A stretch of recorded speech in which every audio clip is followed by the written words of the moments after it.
ये आकाशवाणी रायपुर है। छत्तीसगढ़ी समाचार बुलेटिन के संग मीनल तिवारी के जय जोहार। अब सुनो आज के प्रमुख समाचार। 32वां ओलंपिक खेल आज संझा ले जापान के राजधानी टोक्यो में शुरू, जेमा भारत के 126 खिलाड़ी मन लेवत हे भाग। केंद्रीय स्वास्थ्य मंत्रालय ह कहे है कि देश में कोरोना संक्रमण के दूसर पारी अभी सिराए नहीं है। लोगन ला सरलग सावधानी राखे के जरूरत।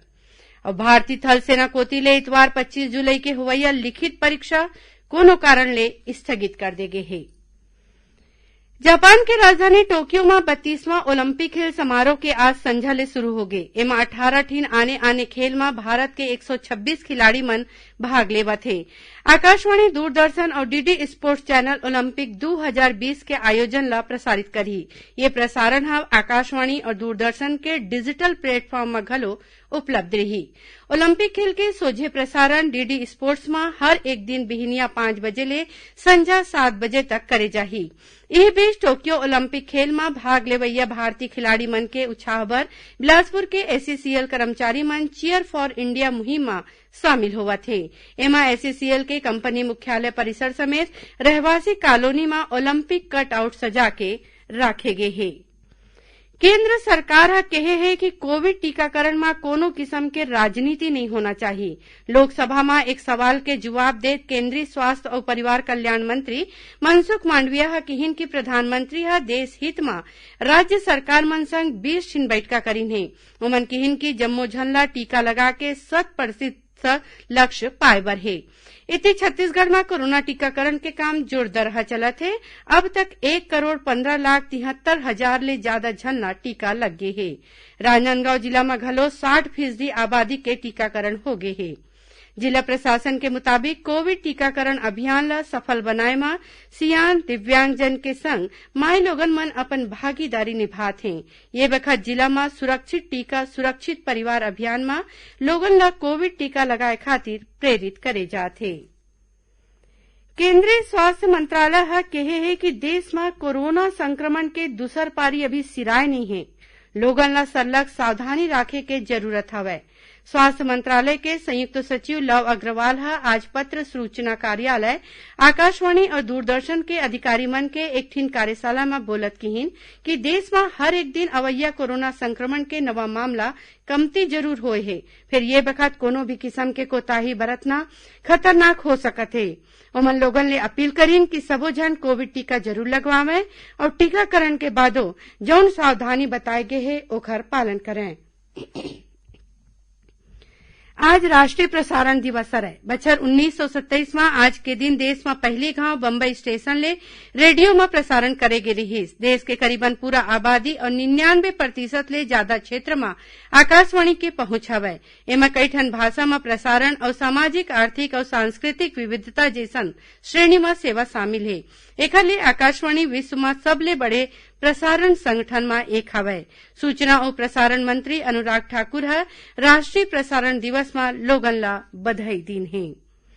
प्रधानमंत्री नरेंद्र मोदी ह आकाशवाणी ले इतवार के प्रसारित होवैया मन की बात कार्यक्रम में देश विदेश के लोगन मन संग अपन विचार साझा करही। ये कार्यक्रम आकाशवाणी और दूरदर्शन के नेटवर्क में प्रसारित करे जाही। आकाशवाणी समाचार के वेबसाइट www.newsonair.com और news on AIR mobile app में घलो होही। डॉक्टर आलोक कुमार चक्रवाल बिलासपुर के गुरु घासीदास केंद्रीय विश्वविद्यालय के नवा कुलपति बनाए गए हैं। भारत सरकार कोती ले ये संबंध में आदेश जारी करे गए हैं। डॉक्टर चक्रवाल गुरु घासीदास विश्वविद्यालय के कुलपति अंजिला गुप्ता की जगह ली ही। एकर पहली डॉक्टर आलोक सौराष्ट्र विश्वविद्यालय में प्रोफेसर के पद में पदस्थ रही। ओमन शोध के क्षेत्र में करीबन 3 दशक तक काम करीन है और स्वर्ण पदक के संग कई ठन आने अवार्ड घलो मिले है। छत्तीसगढ़ी समाचार बुलेटिन आप मन आकाशवाणी रायपुर ले सुना था। छत्तीसगढ़ के खबर ले है आपकी वास्ता और खबर के विश्वसनीयता ले है हमार वास्ता। आकाशवाणी समाचार रायपुर के प्रादेशिक समाचार बुलेटिन के संगे संग हमार समसामयिक कार्यक्रम आप रेडियो के संग अपन मोबाइल में घलो सुन सकत हो। आकाशवाणी समाचार फेसबुक, ट्विटर और यूट्यूब में घलो हावय। हमार फेसबुक पेज हरे Chhattisgarh news on AIR, Twitter handle CGAIR news और हमार यूट्यूब चैनल हरे छत्तीसगढ़ AIR न्यूज। तो अब रेडियो के संगे संग आपके मोबाइल के माध्यम ले हम आप तक पहुंचत हन। छत्तीसगढ़ की हर खबर पर सुनत रहो आकाशवाणी समाचार। अब आगू बढ़बो बाचे समाचार कोती। भारतीय थल सेना कोतिले इतवार 25 जुलाई के नवा रायपुर के कलिंगा विश्वविद्यालय में होवैया लिखित परीक्षा कोनो कारण ले स्थगित कर दे गे हे। रायपुर जिला रोजगार कार्यालय के उप संचालक ये जानकारी थल सेना के भर्ती कार्यालय कोतिले जारी आदेश के हवाला ले दे हैं। कांकेर जिला के देवरी गांव तीर आज भिनसरहा एक रद्दा दुर्घटना में 4 झिन किशोर लइका के मौत हो गए।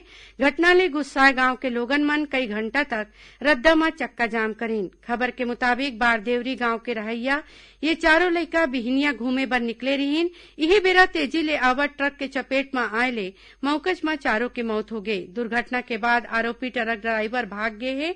गांव के लोगन मन रद्दा जाम करके विरोध जतईन है। सुकमा जिला के चिंतलनार क्षेत्र ले सुरक्षा बल के टीम हा 2 झिन माओवादी मन ला गिरफ्तार करे हे।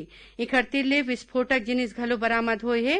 कोबरा बटालियन और जिला पुलिस बल के जवान मन हा सर्चिंग के बेरा ये माओवादी मन ला गिरफ्तार करीन हे। जिला के पुलिस अधीक्षक सुनील शर्मा हा बताइन कि ये माओवादी मन पाछू कई बछर ले संगठन में सक्रिय रहीन।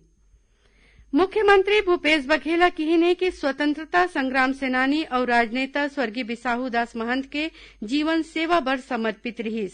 श्री महंत के पुण्यतिथि के मौका में मुख्यमंत्री हा आज रायपुर के अपन निवास कार्यालय में श्रद्धांजलि दिन। ये बेरा में श्री बघेल कहिन कि स्वर्गीय महंत अविभाजित मध्य प्रदेश और विधायक और मंत्री के रूप में क्षेत्र के विकास खातिर बहुते बने काम करीन। श्रद्धांजलि कार्यक्रम में वन मंत्री मोहम्मद अकबर घलो मौजूद रहीन। वहीं मुख्यमंत्री हा देश बंधु समाचार पत्र समूह के मुख्य संपादक रहे स्वर्गीय ललित सुरजन के 75वां जयंती समारोह में वर्चुअल रूप में बोलत कहिन कि श्री सुरजन पत्रकारिता के परंपरा ला आगू बढ़ा छत्तीसगढ़ के पत्रकारिता ला देश में नवा ऊंचाई दिन है। एती दैनिक अंग्रेजी अखबार द हितवाद के उप संपादक और बड़का पत्रकार राजा दास के निधन हो गए। राज्यपाल अनुसुईया उइके, मुख्यमंत्री भूपेश बघेल, विधानसभा अध्यक्ष डॉक्टर चरणदास महंत और विधानसभा के प्रमुख सचिव चंद्रशेखर गंगराडे श्री दास के निधन में दुख जताइन है। छत्तीसगढ़ उच्च न्यायालय प्रदेश के निलंबित आईपीएस अधिकारी जीपी सिंह के खिलाफ राजद्रोह और आर्थिक अपराध अन्वेषण शाखा के कार्रवाई में रोक लगाए संबंधी दोनों याचिका ला खारिज कर दे हैं। न्यायमूर्ति नरेंद्र व्यास के कोर्ट में ये याचिका में सुनवाई हुई। सुनवाई के बेरा जीपी सिंह कोतिले वरिष्ठ अधिवक्ता किशोर भादुड़ी पैरवी करीन। वहीं सरकार कोतिले राजद्रोह के मामला में अतिरिक्त महाधिवक्ता अमृतो दास और आयले ज्यादा संपत्ति प्रकरण में एसीबी कोतिले राज्यसभा सदस्य और उच्चतम न्यायालय के अधिवक्ता केटीएस तुलसी अदालत में अपन पक्ष राखीन। मौसम विभाग अवैया 24 घंटा में राज्य में 1-2 जगह भारी वर्षा होए के चेतावनी दे है। उत्तर पश्चिम बंगाल के खाड़ी और तटीय ओडिशा के ऊपर निम्न दाब के क्षेत्र बने हैं, जेकर प्रभाव ले प्रदेश के कतकोन क्षेत्र में मानसून सक्रिय हवै। काली राज्य में कतकोन जगह में हल्का ले मध्यम वर्षा हो सकत है। उन्हें उत्तर पश्चिम छत्तीसगढ़ में घलो भारी वर्षा के संभावना हवै।